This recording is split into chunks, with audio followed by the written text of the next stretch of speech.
जय जगन्नाथ समस्त को शुभ संध्या। आशा करुछि समस्ते भलरे थिबे। आज मु दीनबंधु महाकुड़ आपण मानक निकट को नहीं आसी +2 द्वितीय वर्ष हिस्ट्री बही रे थिबा षष्ठ शताब्दी धर्म संस्कार आंदोलन, जैन और बौद्ध धर्मर नीतिर मूल्यांकन और भारतीय संस्कृति तार अवदान। जैन धर्म बौद्ध धर्म समाज को किपरि आसिला, कहीं आसिला, क्यों परिस्थिति रे आसिला, कहा द्वारा आसिला, सब बेले पिला माने इतिहासर पांचटी कथा को पॉइंट आउट करिवो। केबे हेला, कहीं हेला, किए कला, किपरि हेला, कहा साथी रे। एई पांचटी पॉइंट को आमे तळे पॉइंट आउट करी कि आंसर काढी दवा ताले आमु प्रॉब्लम हो। ठीक सेमिति जैन धर्म और बौद्ध धर्म समाज को किपरि आसिला, कहीं आसिला, कहा द्वारा आसिला, केबे आसिला, किए आनिथा। जेते बेले ये समाज रे बसवास करुवा लोक मान समाज रे जीवन जीउथिबा साधारण जनता मान किछि ना किछि कार्य रे नियोजित करी निजको रखि थान।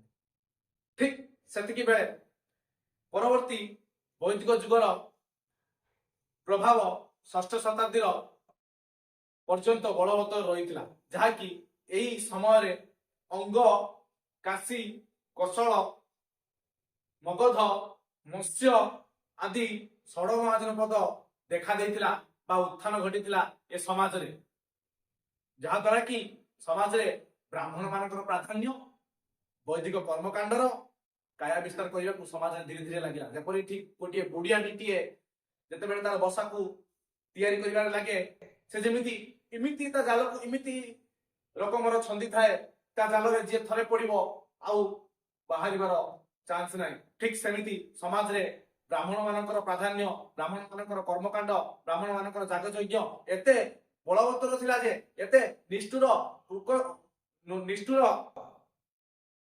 कुकर्म रे से माने लिप्त थिले, जहा कि लोक मानकर अतिष्ठ होई पड़िले, तांका शासन रे लोक माने अथिर होई पड़िले, जहा द्वारा कि जैन धर्म और बौद्ध धर्मर मूल नीति थिला ब्राह्मण माननकु विरोध करिबा, ब्राह्मण माननकु ए संसार रु परित्याग करिबा, ब्राह्मण माननकु जैन धर्म और बौद्ध धर्मर उत्थान घटितिला केवल ब्राह्मण माननकर विरोध करिया पई। ब्राह्मण माननकु विरोध करिया पई जैन धर्म और बौद्ध धर्मर उत्थान घटितिला। मेन पॉइंट जैन धर्म बौद्ध धर्म कहीं आसाला ना ब्राह्मण मानकर कर्म को, ब्राह्मण मानकर जागयज्ञ को, ब्राह्मण मानकर निष्ठुर कुकर्म काम गुड़ा को परित्याग करने समाज लोक मान निकट परित्याग करने उत्थान होता जैन धर्म और बौद्ध धर्म। यही धर्म नीति वो प्रस्ताव भारत इतिहास को रुद्धिमंत कर धर्मोदय नीति वो तार प्रस्ताव दुईटी जितेबाला भारत इतिहास देखा देइतिला, सेटा भारत इतिहास को रुद्धिमंत कर देइछि। ताले आमे पढ़िबा प्रथमे जैन धर्म। जैन धर्म कोन कहला ना ब्राह्मण माननकु प्रथमे सत्य धक्का देइतिला जैन धर्म। जेतेबेले गोटे खेलटी हेउथाय, साधारणतः आमे हम इंडिया लड़ुतला, यदि इंडिया पाकिस्तान खेल हेतिबो ताले से बैटिंग करतुवा रोहित शर्मा की विराट कोहली जदि सोनरे आउट हो जानती ताले दल को गोटे शक्त झटका लगी था। ठीक सेमिति ब्राह्मण माननकु शक्त झटका प्रथमे देइथिला किए ना जैन धर्म। समस्त इंद्रियों को जय करिया पई जिन्नत प्राप्ति करुवा व्यक्ति को जैन नाम रे परिचित। समस्त इंद्रिय जय करंती, पराजय नाही तांका जीवन रे। समस्त इंद्रियों को जय करिया पई जे जिन्नत प्राप्ति करि थाए से होछि कोन ना जैन नाम रे परिचित। एई जो धर्मवाणी बा धर्म प्रचार निमित्त जो प्रवर्तक माने थिले ଏହା କେବଳ ଜଣଙ୍କ ଦ୍ୱାରା ପ୍ରଚାରିତ ହୋଇନଥିଲା। ଏହି ଧର୍ମରେ ଏହି ଧର୍ମକୁ ପ୍ରଚାର କରିବା ପାଇଁ 24ଟି ତୀର୍ଥଙ୍କର ବା ଧର୍ମ ପ୍ରବର୍ତ୍ତକ ସୃଷ୍ଟି ହେଇଥିଲେ ବା 24 ଜଣଙ୍କ ଦ୍ୱାରା ଏହା ପରିପୁଷ୍ଟ ହୋଇଥିଲା। ଏହି ଧର୍ମ 24ଟି ତୀର୍ଥଙ୍କ ଦ୍ୱାରା ପରିପୁଷ୍ଟ ହୋଇଥିଲା। 3 ନମ୍ବର ପଏଣ୍ଟ ଆଇଲା ପିଲାମାନେ। ତାହେଲେ ଜୈନ ଧର୍ମର ପ୍ରବର୍ତ୍ତକ ପ୍ରଥମ ପ୍ରବର୍ତ୍ତକ ଜୈନ ଧର୍ମର ପ୍ରଥମ ପ୍ରବର୍ତ୍ତକ ସେ ହେଉଛନ୍ତି କିଏ ନା ঋଷଭନାଥ ବା ଆଦିନାଥ। 1 ନମ୍ବର ଧର୍ମ ପ୍ରଚାରକ ଧର୍ମବାଣୀ ଯେ ପ୍ରଚାର କରିଥିଲେ ସମାଜରେ ସେ ହେଉଛନ୍ତି ঋଷଭନାଥ ବା ଆଦିନାଥ।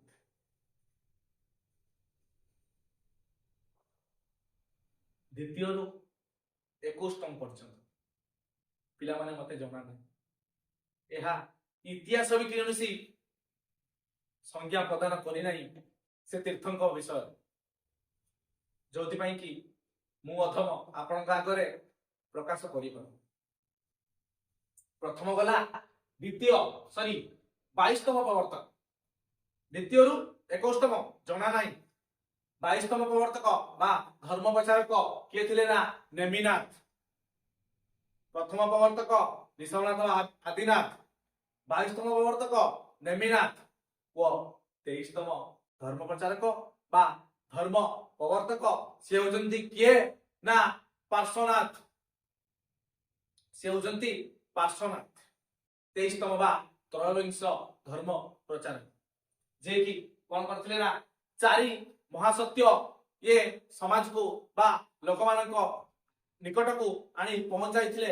ସେ 4ଟି ସତ୍ୟ ହଉଛି 1 ନମ୍ବରରେ ଆସିବ ସତ୍ୟ, ଦ୍ୱିତୀୟରେ ଆସିବ ଅହିଂସା, ତୃତୀୟରେ ଆସିବ ଅସ୍ତେୟ, ଚତୁର୍ଥରେ ଆସିବ ଅପରିଗ୍ରହ। এই 4 ମହାସତ୍ୟ ପାର୍ଶ୍ୱନାଥ ଲୋକମାନଙ୍କ ନିକଟରେ ଆଣି ଧରେଇ ଦେଲେ।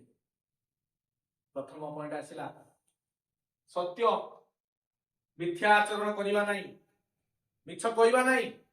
ଯଦି ମିଛ କହୁଛନ୍ତି ଆମେ ତାହେଲେ ଆମେ ଭଗବାନଙ୍କ ଦରବାରରେ ନିଜକୁ ଦୋଷୀ ସାବ୍ୟସ୍ତ ବୋଲି ଗଣନା ହେଇଯାଉଛନ୍ତି ଆମେ। ତେଣୁ ପାର୍ଶ୍ୱନାଥ ଆମକୁ 1 ନମ୍ବର ପଏଣ୍ଟରେ ଶିଖେଇଛନ୍ତି ସତ୍ୟ କହିବ, ସତ କହିବାକୁ କିଆଁ ଡରିବି, ସତ କହି ପଛେ ମଲେ ମରିବି। ତାହେଲେ ମିଥ୍ୟା ଆଚରଣ କେବେ କାହା ସହିତ କରିବ ନାହିଁ। ଦ୍ୱିତୀୟ ପଏଣ୍ଟ ଆସିଲା ଅହିଂସା, ହିଂସା ଆଚରଣ କରିବ ନାହିଁ।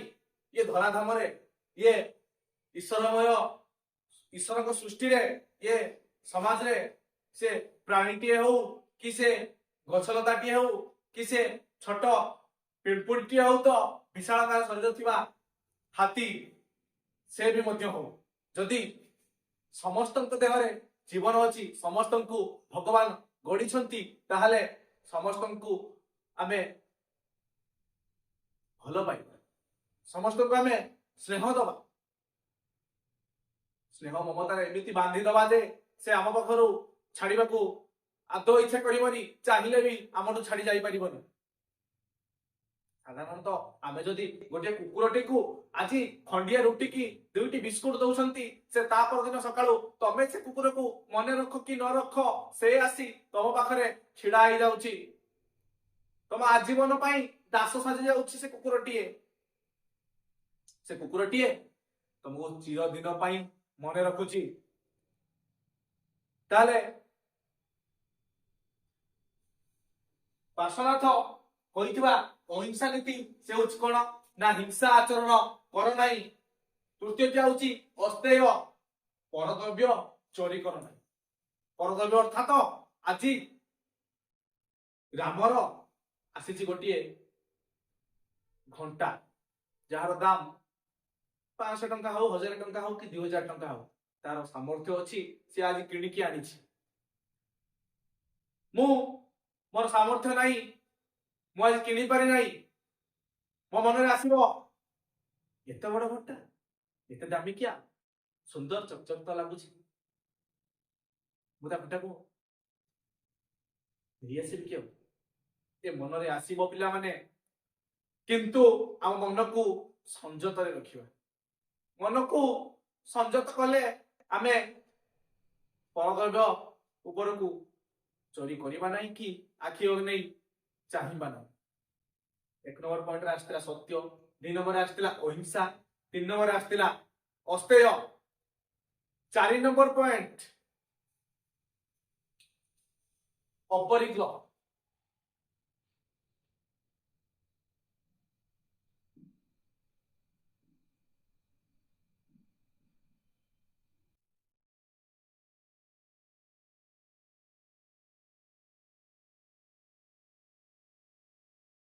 अपरिग्रह पिला माने कहला पार्थिव वस्तु प्रति आसक्ति भाव आण नाही।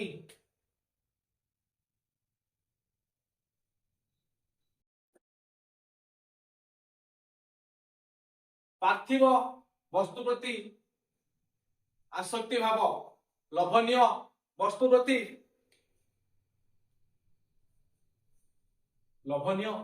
प्रति कौन हम ना आसक्ति भाव केबे आनिब नाही। एही चारि आर्य सत्य पार्श्वनाथिक चारि आर्य धर्म नाम नामित करागला। ताहले पिला माने मु आउ थरे पॉइंट गुडा कहि देउछि, मन रखि देई जाओ। जैन धर्म ब्राह्मण मानकर नीति को प्रथम शक्त धक्का देइथिला। 24 जन तीर्थकर धर्म प्रचारक थिले। 1 नंबर रे ऋषभनाथ आदिनाथ, 22 नंबर रे नेमिनाथ, 23 तीर्थकर थिले पार्श्वनाथ। पार्श्वनाथ प्रदान करथिले 4टी महासत्य, जहाँकि आज जैन धर्म रे 4 आर्य बा 4 चतुर्जाम धर्म नाम नामित करागला। ताले हमर जैन धर्म गला।